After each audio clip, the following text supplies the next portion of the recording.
집사람과 제가 부지런히 청소를 했습니다. 출근 시간에 쫓겨 조금 미진하지만 그래도 출근합니다. 힘은 들지만 그래도 즐겁습니다. 성자가 된 청소부인가요? 청소부가 된 성자인가? 건물주는 청소부입니다.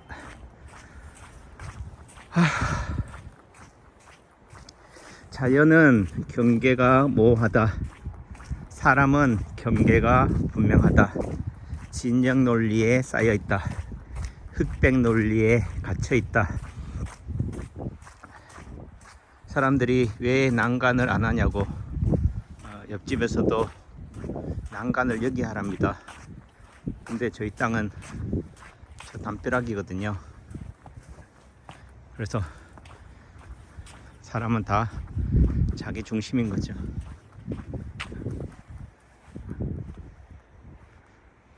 저는 나이가 들수록 인체 파동 원리를 공부할수록 자연에 가까워진다. 자연을 닮아가고 싶다. 경계를 짓고 싶지 않다.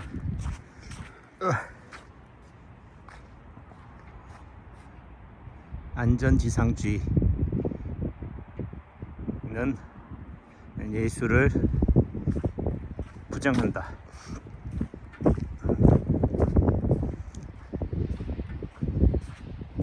난간이 경계가 사람을 보호하기도 하지만은 오히려 더 저 난간을 넘고 싶게 만드는 인간의 정복욕을 더 자극하는 거죠.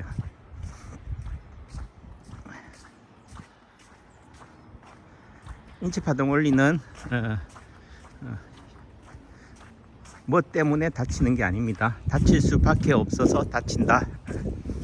몸이 안 좋을 때는 그냥 김치국물을 예를 들어 뜨거운 화롯불에 내 손을 갖다 대는 거죠. 자석입니다. 불이 나를 끌어당긴다. 내가 불에 덤벼든다. 우울증에 빠져 있는 사람, 자살 욕구가 있는 사람들은 무엇이든지 다 뭐가 됩니까? 충동이 일으키는 촉매제가 되는 거죠.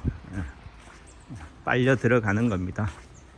그래서 내가 건강해야지 어떤 상황에서도 휘둘리지 않는다. 물가에 있어도 물에 있어도 유영을 할 수가 있다. 자유를 누릴 수 있다.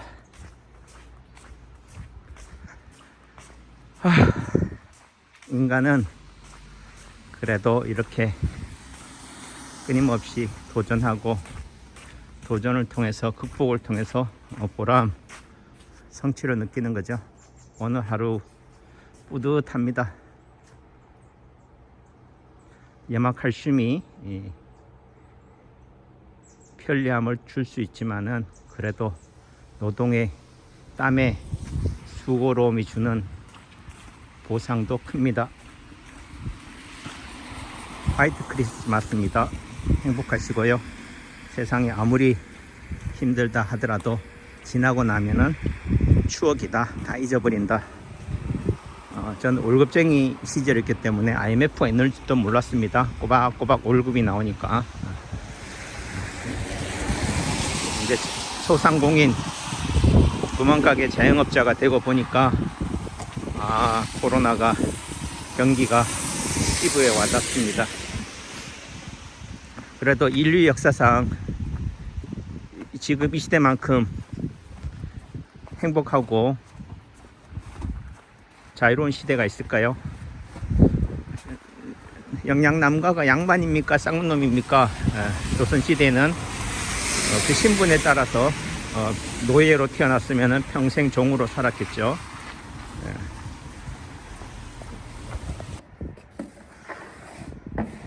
천성이 목포입니다.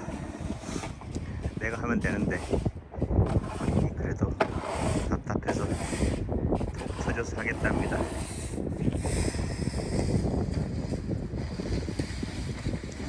그래도 날씨가 도와줍니다. 영하지만은 체감적으로는 그렇게 춥진 않습니다.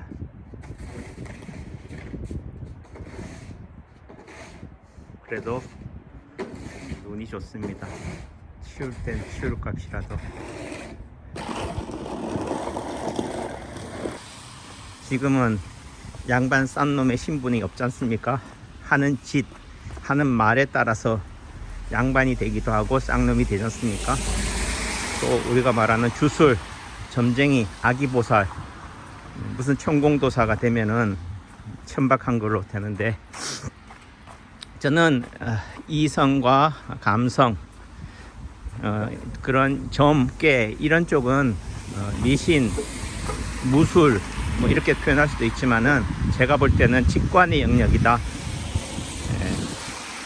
열심히 지식을 쌓아서 축적해서 되는 그런 경험치도 중요하지만은요, 결국은 산으로 들로 자연으로 계룡산으로 영양 1월산으로 다니다 보면은 생기는 관찰력, 직관이 되는 거죠.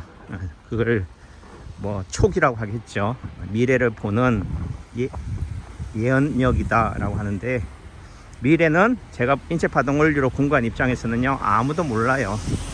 왜? 변수가 너무 많기 때문에 그렇다. 똑같은 상수로만 이루어졌다면 예언이 가능하죠. 예를 들면은 윤 대통령의 1차 담화문으로만 봤을 때는 탄핵까지 가지 않아도 될 거다. 근데 한동훈 대표나 뭐 김상욱 의원이나 이런 사람들 있잖아요. 친민주당, 친국민계, 국민만을 바라본다는 그 정치인들. 근데 뭐 누가 표현해 그렇지만은 결국은 국민의 힘이라는 것은 국민의 힘을 지지하는 의견을 대변하는 거잖아요. 민주당을 다 아우르는 의견을 대변하는 게 아니다. 결국은 소수를 대변하는, 직능을 대표하라고 비례대표를 주는 거잖아요. 다시 말해서 장애인이라고 한다면은 장애인들의 의견을 대표하냐, 본 한 개인의 정치적인 야망 때문에 국민을 거론하는 것은 아닌가. 저는 그 사람이 맞다 틀리다를 얘기하는 게 아니에요. 인체파동원리 남창규 한의원은 나는 보수입니다, 나는 친윤입니다, 이 얘기를 하는 게 아니다. 사안에 따라 여기에 붙었다, 간에 불을 텄다, 쓸개에 붙었다 하는 기회주의자다. 한때는 인체파동원리가 돈이 될 것 같아서 박정부에 붙었지만은 5년, 6년, 10년 하다 보니까 이렇게 붙었다가는 십자가에 못 박히겠다, 세상으로부터 난도질 당하겠다, 그게 두려워서, 그게 싫어서 발을 뺀 겁니다. 영원히 함께 간다는 말은 제가 볼 때는 후황되다. 영원한 친구도 없고 영원한 적도 없다. 전에는 절대선, 절대악의 구조라고 생각했어요. 선도 악도 상황에 따라서, 내가 어디에 붙어 있느냐에 따라서 내가 붙어 있는 진영이 뭐예요? 선인 거죠. 반대편은 악이 되는 거다. 결국은 상대를 탓할 일이 아닌 거죠. 손이 시렵습니다. 아무 손가락이나 다 시린 게 아닙니다. 오른쪽 엄지손가락, 여기 왼쪽 편으로, 그러니까 왼쪽 다리에 해당이 되는 부위가 손이 시리네요. 손이 아립니다. 결국은 내 몸에서 가장 약한 부위, 가장 용을 쓰는 부위가 다치게 돼 있다. 머리를 많이 쓰는 자 머리로 망하리라. 발을 많이 쓰는 자 발 때문에 흥하지만 발 때문에 망하리라. 말을 많이 하는 자 그 말 때문에 세상으로부터 축복과 찬사를 받지만 그 말 때문에 설화에 휩싸여서 나락으로 떨어지리라. 점 때문에 어디를 다치지만은 그 점 덕분에 그나마 죽지는 않는 거죠. 점을 경원시할 일이 아니다. 그렇다고 점을 방치할 일도 아니다.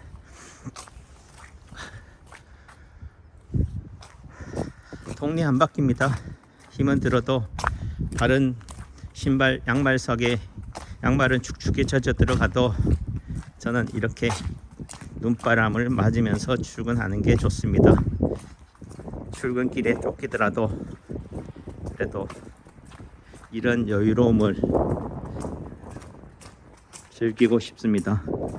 남창규 안연에 오시는 분들은 이런 남창규를 받아줄 수 있는, 포용할 수 있는 종지가 아닌 다라이라고 생각합니다.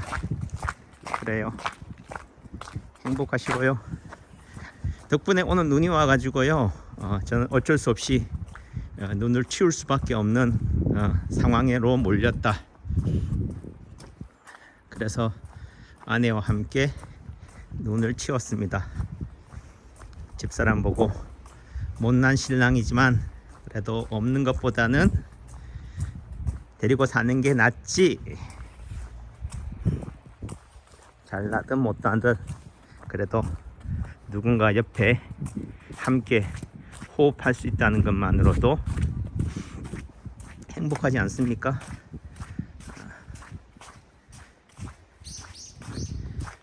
어떤 음식이 좋느냐? 맛있는 음식이 몸에 좋을까요? 맛없는 음식이 몸에 좋을까요? 획일적이지 않다. 어떤 상황에 따라 다르다. 잘 나갈 때는요, 누군가가 브레이크를 밟아주는 사람이 좋습니다. 힘들고 어려울 때는 트집 잡고 바지가랑이 내리는 사람보다는 격려해주고 잘할 수 있어, 응원할게, 기도해줄게, 이렇게 격려해주는 사람이 약입니다. 잘 나갈 때는 브레이크, 못 나갈 때는 악셀레이터가 약인 거죠. 상황에 따라 다르다. 인체파동 원리는 균형 원리입니다. 대칭 원리입니다. 제가 목요일날, 수요일날 영양 가서 하룻밤 자고 영양에서 다시 고흥까지, 분청 문화박물관인가요? 고흥 땅끝 마을까지 갔다 왔습니다. 객기죠. 왜 갔을까요? 나 이렇게 청경자 작품 보러 저 땅끝까지 갔다 오는 사람이야. 중간에 함양에 육잠스님을 만났습니다. 이왕 가는 길에 중간에 한번 좀 쉬어가자. 육잠스님이 계시든 안 계시든 기운 에너지를 받자. 스님 보러 왔습니다 하면 부담스러우니까 제가 청경자 작품 전시회 보러 가는 길에 그래도 주막에 참새가 방앗간 들리듯이 스님 잠깐 보러 왔습니다. 어느 한의사가 그림 보러 그까지 갑니까? 저도 한때는 그런 적이 있었지만 이런 얘기 하시더라고요. 그 소리 듣고 싶어서 고흥까지 갔다 오는 거죠. 그래도 갔다 오고 나서 왜 청경자는 두관에 뱀을 그렸을까? 어린 시절 7, 80년대도 청경자는 유명했죠. 그래서 징그럽다, 기괴하다. 청경자의 두상이나 이런 팡을 보면은 무당 같지 않습니까? 역술인 같아요. 김건희의 다른 버전일 수도 있습니다. 그래서 좀 그렇게 정이 들진 않죠. 또 요즘 세상으로 따지면은 뭐예요? 박경리도 그랬고 뭐 하지만은 박경리 작가랑 또 친했지만은 다 뭐한 사람이에요? 바람 피운 사람들입니다. 그 당시의 정서로는 이단하죠. 남다른 거죠. 결국은 남달라야지만이 남들이 보지 못하는 세상을 본다. 그렇다고 해서 너도 나도 그런 행동을 한 중강 스님이나 탄어 스님이 되는 건 아니죠. 미친놈과 즉 바보와 천재는 종이 한 장 차이다. 끝과 끝은 같다. 그러니까 겉만 봐서는 아니다. 그 속에서 무엇을 담고 있느냐. 그 인체 파동 원리는 핵심 키워드는 대칭이에요. 인체 지도가 어떻게 만들어졌느냐, 가운데 손가락이 왜 머리냐, 가운데 발가락이 왜 머리냐, 결국은 대칭인 거죠. 이렇게 얘기해도 못 알아먹잖아요. 그래서 드러내놓고 숨긴다. 그런 부분에서 청경자 작가가 두관에다가 뱀을, 어떤 경우에는 뱀, 어떤 경우에는 나비, 어떤 경우에는 꽃을 꽂았다. 왜 꽃을 꽂는 사람은 어떤 사람이에요? 미친 여자죠. 동막골이죠. 그 말의 음은 끝과 끝은 같다. 정신은 우주로 유영하는 그런 비정상적인 그런 미쳤다라고 표현한다면은 그 반대에 있어서는 아름다움을 추구하는 부분들이 되는 거고, 나는 꽃과 같은 존재야, 나비와 같은 존재야 하고 얘기하는 거고, 즉 꽃, 나비, 뱀과 청경자는 뭐라고 하죠? 대칭을 이루는 존재다. 대칭이라는 관점에서는 어떤 점, 기준점을 경계로 해서 포개진다. 그런 의미는 뱀이 청경자다라는 거죠. 꽃과 나비가 청경자다. 그 말의 의미는 같다라는 관점에서는 나는 뱀과 같이 사악하다. 뱀을 사악하다라고 했을 때 그 어린 친구가 뱀을 허리띠로 알고 잡았다가 독사에 물려 죽었다고 그러잖아요. 어릴 때 뱀은 뭐라고요? 죽음을 상징하는 거죠. 즉 죽음과 삶은 같다. 경계가 없다. 뭐 이런 측면도 되는 거고요. 꽃, 나비는 뭐요? 아름답다. 영원하다. 영생을 의미할 수도 있겠죠. 나는 그런 존재다. 영혼을 추구한다. 그래서 같다란 의미. 또 다른 의미에서는 끝과 끝, 선과 악, 미와 추, 절대 선과 절대 악은 종이 한 장 차이다. 경계가 없다. 뭐 그런 부분들이 되는 거죠. 그래서 인체 파동 원리에서는 끼리끼리 유유상종이다. 결국은 친구를 보면은 그 사람을 알 수 있는 거죠. 그래서 같은 성격끼리 노는 거죠. 그래서 동호회, 취미가 같은 사람들끼리, 행글라이더, 패러글라이딩 하는 사람들은 어떻게 돼? 모험, 도전이 같은 사람들끼리 하지 않습니까? 해병대도 해병대 성향에 맞는 사람들이 다니는 거죠. 반대로 배우자는 어떻습니까? 뭐 나는 솔로 이런 거 보면은 전부 다 같은 성격이 다는데, 성격이 뭐예요? 극과 극이어야지만이 어울립니다. 태극인 거죠. 태극기가 서로 휘 감아 도는 것은 뭐라고요? 역동성인 거죠. 같으면은 정체되어 있어요. 다이내믹하다는 것은 서로가 음과 양이, 극자와 극우가 끊임없이 손가락질 하면서 하나가 되는 거죠. 하나를 이루어가는 게 그것 음과 양이다. 그래서 부부는 같아서도 조화를 이룰 수도 있겠지만 또 한편으로는 서로 다름으로써 밸런스를 이룬다. 양과 악셀레이터와 브레이크가 자동차를 더욱더 완벽하게 갖춰지는 거죠. 차는 서야 할 때는 서야 되고 가야 할 때는 가는 거죠. 이게 세상 이치다. 겨울은 추워야 된다. 그래서 이런 눈발이, 비바람이 좋습니다. 나를 더욱더 강하게 연단시키는 촉매제가 되는 거죠. 아픔도 그러하다. 경청해 주셔서 감사합니다. 사랑합니다.